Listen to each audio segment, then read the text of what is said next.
I often hear judges described as tough but fair. You usually hear this from these dumbass rednecks that have infested our culture like a bunch of cockroaches, glutting themselves on the crumbs of past innovations. You know what I'm talking about, these thick, unibrowed mongoloids that cling to the spirit of some lost American greatness, as if it's still valid, as if we're the same generation that fought World War II. Everyone who tells you that America is great points to the past because they can't point to the present because the present is dismal. They can tell me all they want about how great America was if they're going to point to the past, but if they're going to tell me how great America is, they're going to have to show me some examples in the present. And you know what? No one hates America more than these people. They're the ones who think that the government has been hijacked and that the president was born in Kenya and that he wants to form death panels and concentration camps and that he's a Hitler in disguise. These people loathe America in its present state, yet they're still the ones waving the flag and saying, "America the beautiful." The president that you got in there, the conservative right-wing president that you elected, America hated that guy.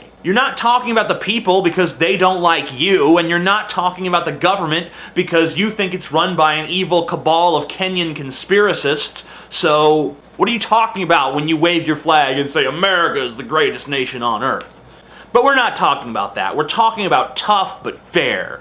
The idea that a judge can be tough but fair. And you hear this all the time in the South. You hear these people say, "I like him. He's a good judge. He's tough, but he's fair." Is he also naked but clothed? Saying someone that's tough but fair is like saying something is blue yet orange. It doesn't make sense. Those two things are completely contradictory. Tough means severe. Fair means moderate. You cannot be a severe moderate any more than you can be a Jewish Nazi or a heterosexual gay guy. It just doesn't make sense. Oh, I know. Maybe it's that he's tough on black and poor criminals and he's fair to white and rich criminals. That must be it. The toughness of the judge is directly proportional to the amount of melanin in your skin and inversely proportional to your income. Of course. That's what they mean when they say tough but fair. It's not contradictory at all. It's letting everyone know that this judge has a double standard, and if you're a rich white guy that goes before him, you'll be fine.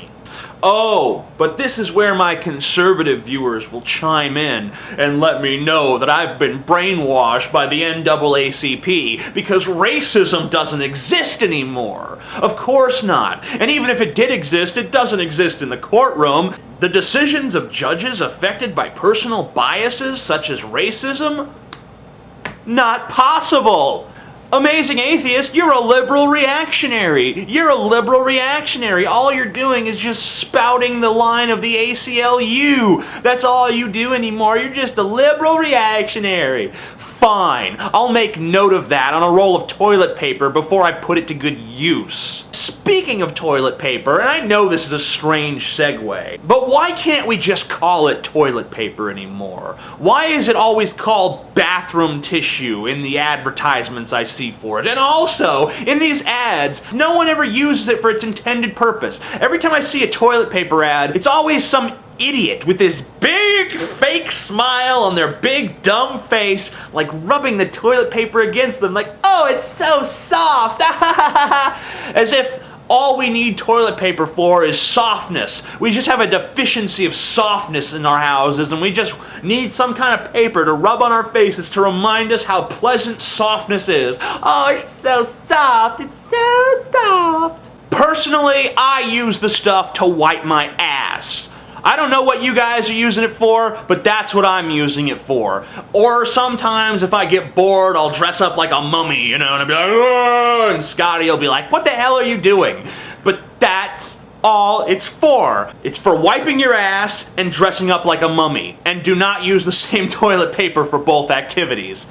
And you might be asking yourself right now, why did I segue from these tough but fair judges to toilet paper? It's just another example of this huge disconnect that exists within the American psyche. We advertise a product under a name that no one uses for said product, and we advertise it as serving a purpose that no one uses it for. When you see a TV ad for toilet paper, it's almost never called toilet paper, and I have never seen one commercial that actually implies the true use of the product. So, it's a big, glorious deception, because we think that poo-poo is icky and we don't want to hear about that, even though that is what the product is for. It's no wonder that we cannot grasp the intricacies of healthcare reform, because our brains are far too busy maintaining all of these delusions. This delusion that someone can be both tough but fair. This delusion that we have a product called bathroom tissue that we use to rub on our snuggly wuggly little faces. This delusion that racism doesn't exist in America anymore. And by the way, the people who tell you that racism doesn't exist anymore, guess what, folks? Spoiler alert, they're racists. We don't want to admit to ourselves that a judge can be tough or he can be fair, but he can't be both. We don't want truth in advertising if the truth is a little bit icky. We don't want to admit that it's still no walk in the park to be black in America, despite who resides at 1600 Pennsylvania Avenue. And guess what, folks? These are all examples of the same behavior. Self-deception, hypocrisy, the inability to accept reality, and a stunning proclivity for reconciling two completely contradictory ideas.